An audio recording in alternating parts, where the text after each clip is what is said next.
to the woke agenda, all of the corporations pulling out of the woke nonsense, because America is fully awake and not woke. You may never find a more perfect encapsulation of how MAGA views the world.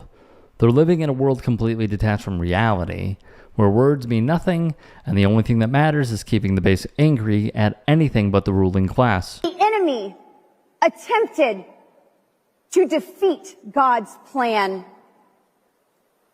by setting literal sights on Donald J. Trump. God laid it out long ago that the just must live by faith.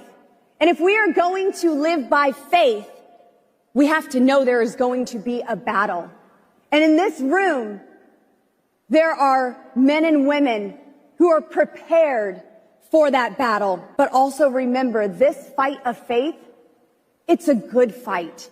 A fight that has already been won from us when Jesus hung on the cross and said, "It is finished." Wielding religion as a weapon and framing the issues plaguing our country as a spiritual fight between good and evil has been a go-to strategy for conservatives for decades to keep their base of support blind from the real perpetrators of their misery, the ultra-rich and the politicians they bribe to keep the racket going.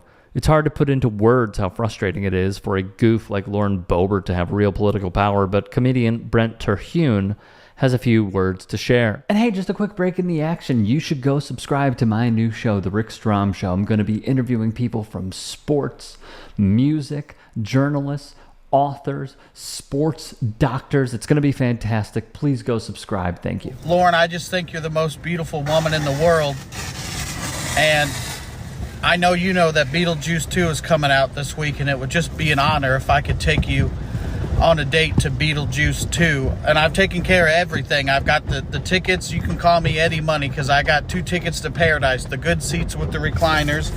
I stopped at Dollar Tree to get some supplies. I got some pop. Just imagine the impact and notoriety a comedy bit like this would have if a Democratic congressperson posted it instead of a comedian. We saw how effective Tim Walz's weird strategy worked in galvanizing the base and bringing attention to the double standards of the Republicans. But as you know, the DNC couldn't stand insulting them.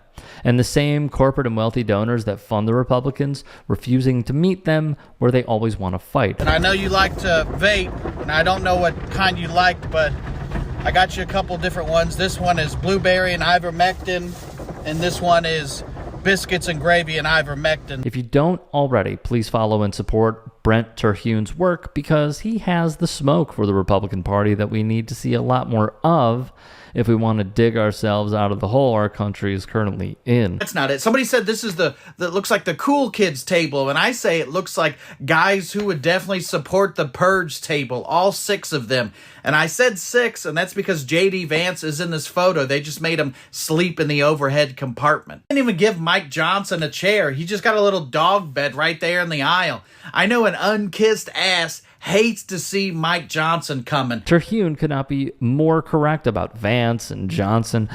Though they're committed to the MAGA movement and the disastrous policies that come along with it, they're much more committed to furthering their own careers and exploiting the benefits that come along with being morally bankrupt sellouts. This whole table looks like they tip $100 bills, but when you get closer, it's those fake bills with Bible verses on it. Shout out to Mike for that as well. It's hard to tell, but Elon Musk is actually wearing a shirt that says Occupy Mars, which is exactly what Donald Trump hopes for anytime Elon is around. Occupy any space but mine. Go be awkward somewhere else. It's going to be equally terrifying and fascinating to see how Elon Musk's shadow presidency plays out in the coming months, because if there's anything we know about Trump, it's that he's absurdly insecure and his ego and public facade take precedence over everything else. And the more Elon meddles in Trump's presidency, more of Trump's insecurities will rise. We're already seeing reports that their relationship is straining, but you're delusional if you didn't expect something like this to happen. Handing over the keys to our country to an equally, and in some cases even more, insecure narcissist like Musk, after promising a return on his investment in Trump's campaign, was bound to bring up a power struggle at some point. So that was either a part of the original deal, per se, a gross miscalculation on behalf of Trump's campaign, or some combo of both. Don Jr., Bobby Jr. and Elon sitting there wishing somebody loved him enough to make him a junior. And then the man of the photo, RFK Jr., making America healthy again. And based on the look on his face, eating what I can only assume is an unhappy meal. And you know, in movies, when an undercover cop tries to get in with the drug dealer and then the dealer's like, you gotta hit this to prove you're one of us. That's exactly what our Orange King was doing to Bobby Jr. Eat the Big Mac, Bobby. Show you one of us. Bobby Jr. took this picture like, no, it's not me. The brainworms, they require sustenance. Bobby Jr. actually came out later and said, look, I know doing things like this makes me look like a hypocrite, but I just wanted to fit in with the rest of the guys at the table. Fitting in with the guys at the table goes far beyond this nightmare of a photo, because the same attitude perfectly represents the political culture of our country. Far too many elected officials. Governing isn't about serving the people who voted you into office and working on their behalf to improve their lives, but rather a career opportunity to not only enrich yourself, but obtain power and influence by cozying up to the donors, corporations, lobbyists, party operatives, business moguls, and anyone else who could help you later down the line. Just look at the revolving door between Congress, lobbying firms, legacy media outlets, think tanks, and massive corporations to see the connections plain as day. Going back as far as 1998, Open Secrets has tracked and reported on former government employees, from entry-level bureaucrats and congressional staffers to top agency officials and former members of Congress who have left the government to work for lobbying firms fighting for the interests of specific corporations and industries, calling them revolvers. As you could see, the connections run deep and are pervasive in every business industry. That's what fitting in with the guys at the table is really all about. Trying to break your way into the exclusive club of people who protect that club with their lives. Even though RFK Jr. is already a part of that club, that doesn't mean he doesn't want as much power and influence as possible, just like Musk, Bezos, and the other oligarchs kissing Trump's ring.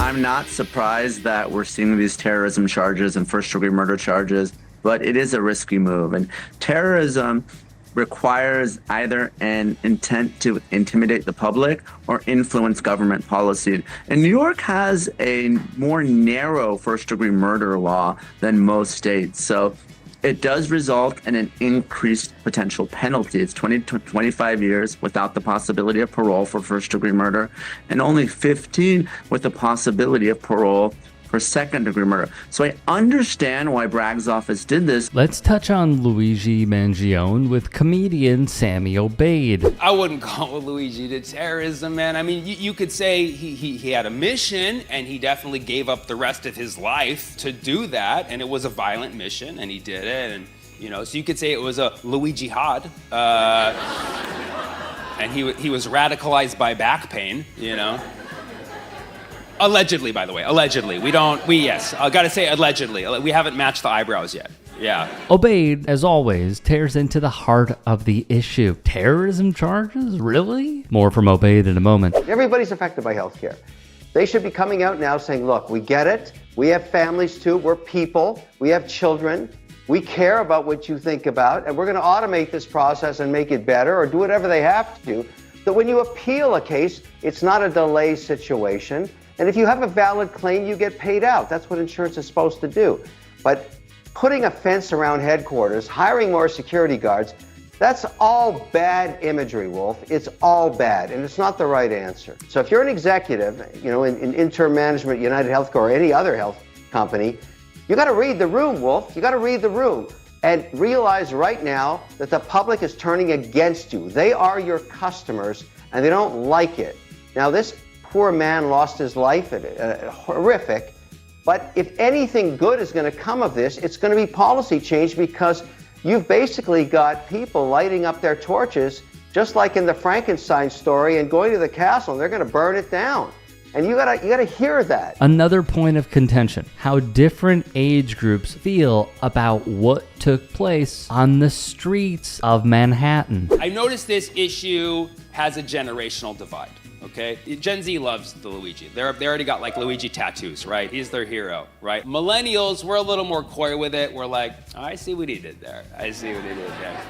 Gen X is like, I don't want to be involved in this. I'm just gonna go to my room. And then boomers like, he's a murderer! This is an atrocity! Capitalism makes the world go round! You know what I mean? It's like a big generational divide. Which Obeid puts perfectly into context. Boomers feel one way, Gen X feels another, millennials too, and of course Gen Z. It is accurate to state there is a clear divide here. The family of Brian Thompson, the CEO of United Healthcare, who was shot and killed in New York City on Wednesday, has shared a statement in the wake of the shooting.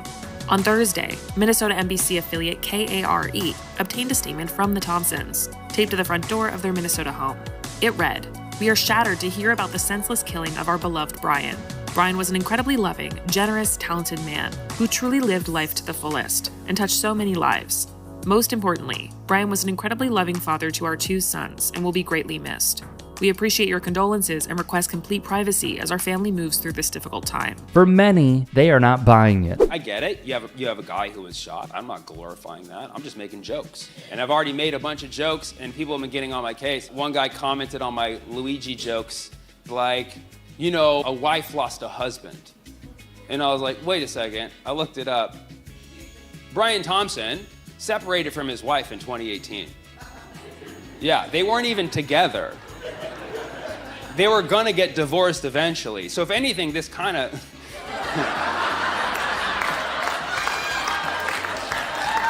Let's be honest. In which case does she get a better settlement, right? Let's be honest.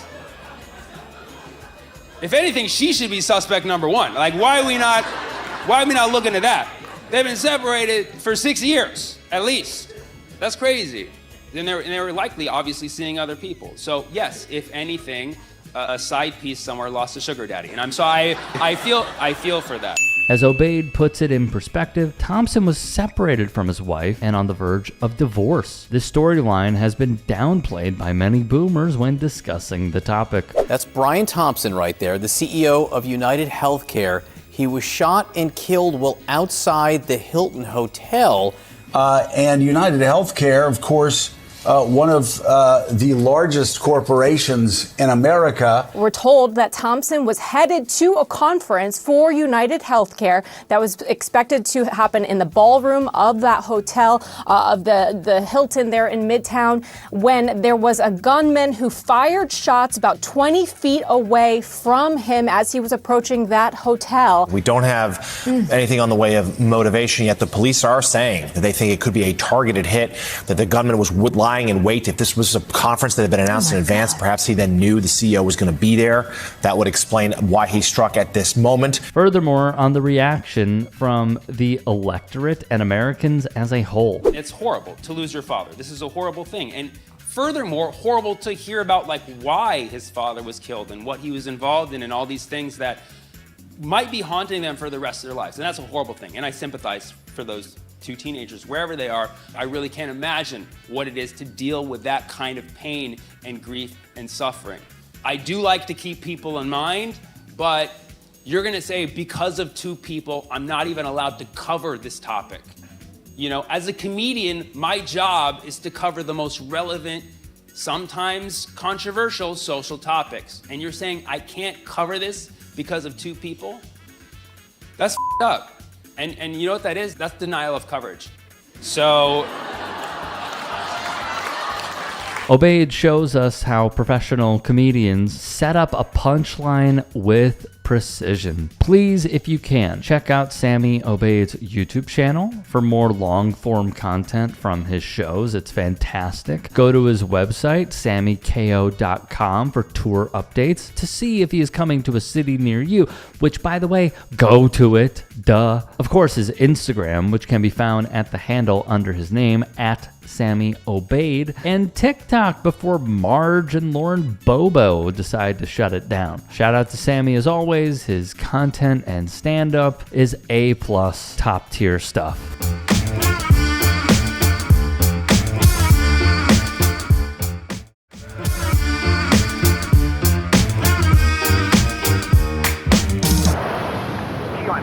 Stop. Key line 563, turn left when able. It does say key line pi. 24 left. We're going to go Victor and hold short of 24 left on key line 563. Did you guys hear that? I swear he said key line pi. Southwest 1346, left center star, good afternoon, wind 120 with 6. Key line, stop. Ooh. Southwest 1346, travel across downfield, runway 24 left, line up and wait. Runway 24 left, Southwest 1346. Key line 563, traffic will hold in position, now cross runway 24 left, contact ground on 121.65. 24 left and that's flying 65, key line 563. Surprised I didn't get a number. Ron 1178, yellow tower, good afternoon, wind 120 at 5, runway 24 right, clear to land.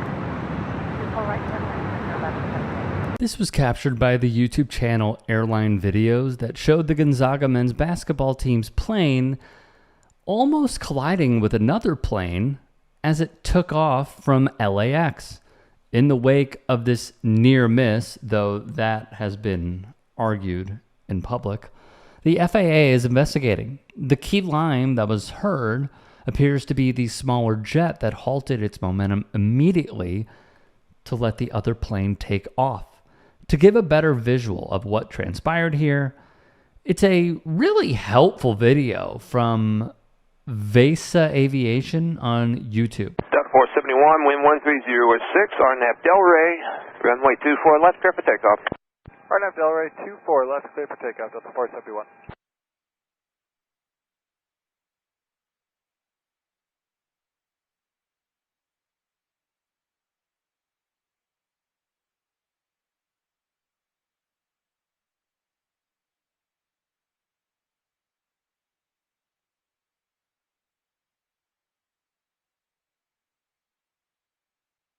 Key line 563, turn left when able and hold short, runway 24 left.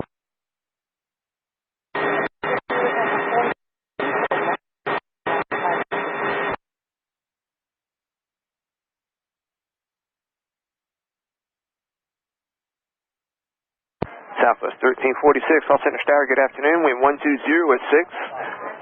Key line, stop.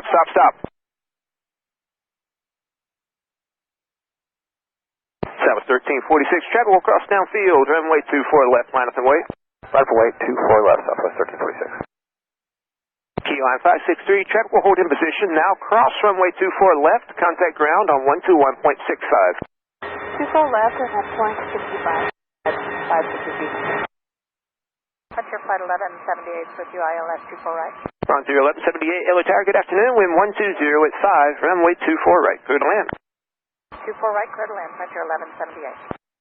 Delta 471, contact SoCal departure, we'll see y'all. Departure, Delta 471.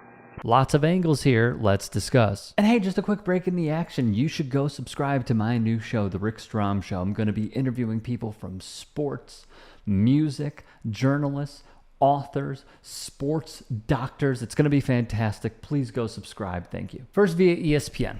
The FAA released this statement, which read, air traffic controllers directed Key Lime Air Flight 563 to hold short of crossing a runway at Los Angeles International Airport because a second aircraft was taking off from the runway at the time. When the Embraer E-135 jet proceeded to cross the hold bars, air traffic controllers told the pilots to stop. The jet never crossed the runway edge line. Gonzaga was in Los Angeles. They were playing at the Clippers' new Intuit Dome, which is a masterpiece. They lost to UCLA 65-62. Now we turn to Key Lime CEO Cliff Honeycutt, who is pictured right here. Now, what do you think Cliff did? He defended his company, of course, what every single boss is going to do. And he's really peeved with the media coverage and the headlines on this, all right?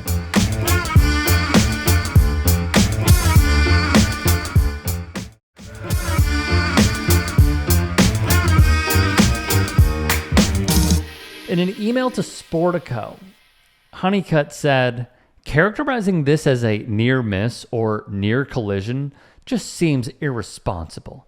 Was there an event? Yes. Does anyone have all the facts surrounding it yet? No, absolutely not. I don't know if he would be saying these exact words if he were on the opposite end of what happened. I do still believe that it was somewhat of a near miss, because when you have planes that close and you have an air traffic controller turning up the volume in their voice, it shows that there is a need for attention and for everything to stop to avoid a catastrophe. That's what it means. That's what it signifies. But nonetheless, he would add in his email, while still considered to be a runway incursion, this event would seem to illustrate the effectiveness of the countless programs, systems, and resources that have been put in place over the last couple of decades, to address this inevitable risk in the industry. He would say the private jet chartering company has no interest in dodging or downplaying our responsibility, and will continue to review the matter with the FAA. Our aircraft stopped well short of the runway in question. He believes the coverage has been misconstrued. Look, he believes that they stopped well short. Okay? He can believe that, and he can say that. I would go off of what I saw and how it has been reported and what the air traffic controller said on that microphone. All signs point towards this guy is going to do everything in his power because he has to serve as his own PR machine for his company to continue to be used. Essentially, what this does is, at the end of the day, hurts his bottom line, because they see key lime, near miss, and he's saying, whoa, hang on. This was not a near miss. We followed the rules and regulations. Was it maybe cutting it a little bit close? Sure, but please continue using us. And they have been used because of the new influx of NIL, conference realignment, teams needing to travel a lot. They've been used a ton by different collegiate teams. And basically what he's saying is, please continue to use us. This is being blown out of proportion. Gonzaga would release a statement of their own. We understand that the incident at LAX is under investigation, and we will review this information as it becomes available. Our team members aboard the aircraft were unaware of the situation as it occurred, and we are grateful that the incident ended safely for all. Delta would do so as well with a statement. Delta Flight 471 operated as normal, and we are not aware of any communication from the FAA regarding this flight. We are cooperating with aviation officials on their investigation. Key lime, though, has come under previous scrutiny. Former pilot Dianis Beck said, quote, "Your instruments are going out on you, and you start realizing that happens more than once and over again and multiple times in the same plane to different people." Key lime denied wrongdoing. Lastly, from Honeycutt, it is very interesting how the most sensational news stories disappear into thin air as facts are discovered. It will be no different here. Wait a minute. He said that, and then he also said previously, characterizing this as a near miss or near collision just seems irresponsible. Was there an event? Yes. Does anyone have all the facts surrounding it yet? No, absolutely not. So which one is it? Do you have all the facts? Would you like to release them? Or do you believe that these are just, as I'm reading between the lines, fake news stories that are coming about to try to paint you in a negative light? I don't believe that that is the case. I believe that this was a little too close to call, and everyone had a little minor freak out, and then we got through it. If you can and are willing, please become a paid member here at TYT Sports, and or go to tyt.com/join. In addition, you can follow me on Twitter, Instagram, and TikTok. Appreciate it. Have a great day.